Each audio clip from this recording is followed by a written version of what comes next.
এই যুবক যুবতী মানে সোশিয়াল মিডিয়ারে ক্যাম্পেন করুଥିଲେ দুর্নীতি হটাও।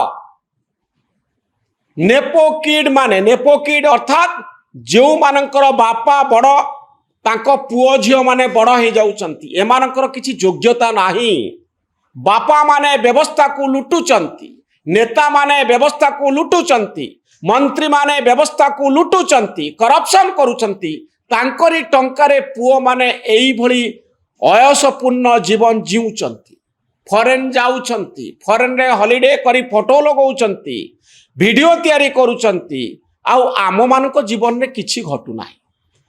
এইভাবে এক ক্যাম্পেন সোশিয়াল মিডিয়ারে চালিଥିଲା, যাহা ফলরে সোশিয়াল মিডিয়াକୁ বন্ধ କରିବା ପାଇଁ ସରକାର ନିଷ୍ପତ୍ତି ନେଲେ। ଏହା ଥିଲା ପିଲାମାନଙ୍କର ଯୁବକ ଯୁବତୀମାନଙ୍କ ଭିତରେ ଥିବା ଏକ ଧାରଣା। ଘଟଣା ଉଗ୍ର ରୂପ ଧାରଣ କଲା ଯେଉଁଦିନ ଏ ଖବରଟି ଆସିଲା। ପରବର୍ତ୍ତୀ ସମୟରେ ପିଲାମାନେ ରାସ୍ତା ଉପରକୁ ଆସିଲେ ଆଉ ବଡ଼ ଧରଣର ଆନ୍ଦୋଳନ ଆରମ୍ଭ କଲେ। ଆପଣ সোশিয়াল মিডিয়াରେ ସେହି ସବୁ ଫଟୋ ଆଉ ଭିଡ଼ିଓ ସବୁ ଦେଖୁଥିବେ, ଯେତେବେଳେ ମନ୍ତ୍ରୀମାନେ ରାସ୍ତା ଉପରେ ଯାଉଛନ୍ତି ଆଉ ଯୁବକ ଯୁବତୀ ମାନେ ତାଙ୍କୁ ବାଡ଼ଉଛନ୍ତି, ପିଟୁଛନ୍ତି, ଧକ୍କା ମାରୁଛନ୍ତି, ଆଣ୍ଠଉଛନ୍ତି। ଜଣେ ପୂର୍ବତନ ପ୍ରଧାନମନ୍ତ୍ରୀଙ୍କର ପତ୍ନୀ ଯିଏ ଘର ଭିତରେ, ଯାହାଙ୍କୁ ନିଆଁ ଲଗାଇ ଦିଆଯାଇଥିଲା, ସେ ଘର ଭିତରେ ଥିଲେ, ତାଙ୍କର ମୃତ୍ୟୁ ଘଟିଛି। ଆହୁରି ଅନେକ ଗୁଡ଼ିଏ ଭୟଙ୍କର ଦୃଶ୍ୟ ସବୁ ସାମ୍ନାକୁ ଆସୁଛି।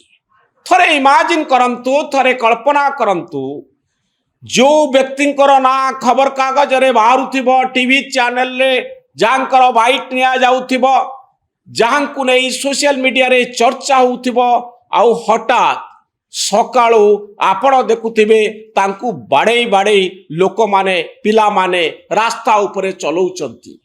ଏ ଦୃଶ୍ୟ କେତେ ବଡ଼ ବ୍ୟତିକ୍ରମତିଆ ଆମ ଭିତରେ ଆଣୁଛି, କେତେ ବଡ଼ ବ୍ୟତିକ୍ରମ ତାହା ନିଶ୍ଚିତ ଭାବରେ ସ୍ପଷ୍ଟ କରୁଛି। ନେପାଳ ଘଟଣାରୁ ଆହୁରି ଅନେକ ଗୁଡ଼ିଏ କଥା ଯାହା ଆମ ପାଇଁ ଏକ ବାର୍ତ୍ତା ରଖୁଛି। ବାର୍ତ୍ତା ହେଉଛି ଦୁର୍ନୀତି, ବାର୍ତ୍ତା ହେଉଛି ସୋସିଆଲ ମିଡ଼ିଆରେ ଆମେ ସୋସିଆଲ ମିଡ଼ିଆକୁ କଣ୍ଟ୍ରୋଲ କରିବା ପାଇଁ ଯେଉଁ ପ୍ରକାର ଢଙ୍ଗରେ କାମ କରୁ, ସମୟ ସମୟରେ ପ୍ରଶାସନ ସୀମା ଲଙ୍ଘିଯାଏ। କୌଣସି ଏକ ଘଟଣା ଘଟିଲେ ତୁରନ୍ତ ସୋସିଆଲ ମିଡ଼ିଆ ଉପରେ, ସୋସିଆଲ ମିଡ଼ିଆରେ ଥିବା ୟୁଜରମାନଙ୍କୁ କିଭଳି ବନ୍ଦ କରାଯିବ ସେଥିପାଇଁ ପ୍ରଚେଷ୍ଟା କରାଯାଏ। ବହୁ ପ୍ରକାରର ରେଗୁଲେସନ ଆସେ ଏବଂ ସରକାର ସବୁବେଳେ ଚେଷ୍ଟା କରନ୍ତି, କେବଳ ଭାରତ ନୁହେଁ, ପୃଥିବୀର ଅନେକ ଦେଶରେ କୌଣସି ମତେ ସୋସିଆଲ ମିଡ଼ିଆ ପ୍ଲାଟଫର୍ମକୁ କଣ୍ଟ୍ରୋଲ କରିବା ପାଇଁ। ଯଦି ଏ ମତ ଗୁଡ଼ିକୁ ଚାପି ଦିଆଯିବ, ଯଦି ସ୍ୱାଧୀନ ଭାବରେ ଲୋକ କଥା ନ ହେବେ, ତାହେଲେ ଦୁର୍ନୀତି ତା ବାଟରେ ଚାଲିବ। ସରକାରକୁ ଆଉ କଣ୍ଟ୍ରୋଲ କରିବା ବା ସରକାରକୁ ଆକାଉଣ୍ଟେବଲ କରିବା ପାଇଁ ଆଉ ବାଟ କିଛି ନଥିବ। ଏଥିପାଇଁ ଆମେ ଦେଖୁ ଫିଲିପାଇନ୍ସରେ ସେଇ ଘଟଣା ଘଟିଲା। ପୃଥିବୀର ଅନେକ ଦେଶରେ ଏଇଭଳି ଘଟଣା ଘଟୁଛି, ଯେତେବେଳେ ସୋସିଆଲ ମିଡ଼ିଆକୁ କଣ୍ଟ୍ରୋଲ କରିବା ପାଇଁ ସରକାର ମାନେ ଚେଷ୍ଟା କରୁଛନ୍ତି।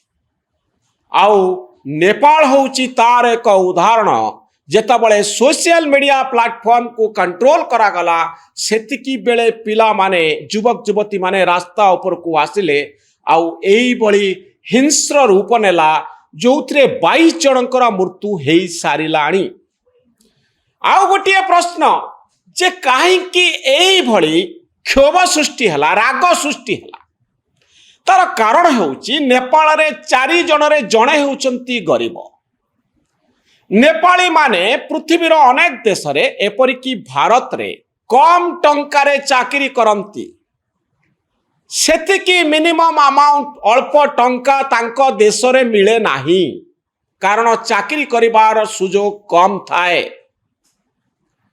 ଏବଂ ନେପାଳର ଅର୍ଥନୀତି ଯଦି ଆପଣ ଆକଳନ କରନ୍ତି ବା ଆଲୋଚନା କରନ୍ତି, ଆପଣ ଆଉ ଗୋଟିଏ କଥା ଦେଖିବେ,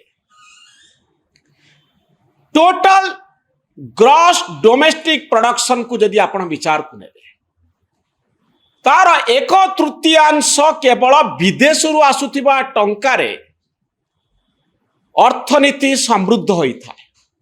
ଅର୍ଥାତ୍ ଦେଶ ଛାଡ଼ି ଯେଉଁମାନେ ବାହାରକୁ ପଳେଇଛନ୍ତି ସେଇମାନେ ଘରକୁ ଯେଉଁ ଟଙ୍କା ପଠାନ୍ତି ତାର ପରିମାଣ ଅତ୍ୟନ୍ତ ଅଧିକ। ଏମାନେ କାହିଁକି ଦେଶ ଛାଡ଼ିଛନ୍ତି? ତାର କାରଣ ହେଉଛି ଦେଶ ଭିତରେ ନେପାଳରେ ସାମାନ୍ୟତମ ସୁଯୋଗ ସେମାନଙ୍କ ପାଖରେ ନାହିଁ। ଗୋଟିଏ ଡିସେଣ୍ଟ ଲାଇଫ୍, ଗୋଟିଏ ଭଲ ଜୀବନ ଜୀଇବା ନେପାଳରେ ସମ୍ଭବ ନୁହେଁ, କାରଣ ରୋଜଗାରର ପନ୍ଥା ନାହିଁ।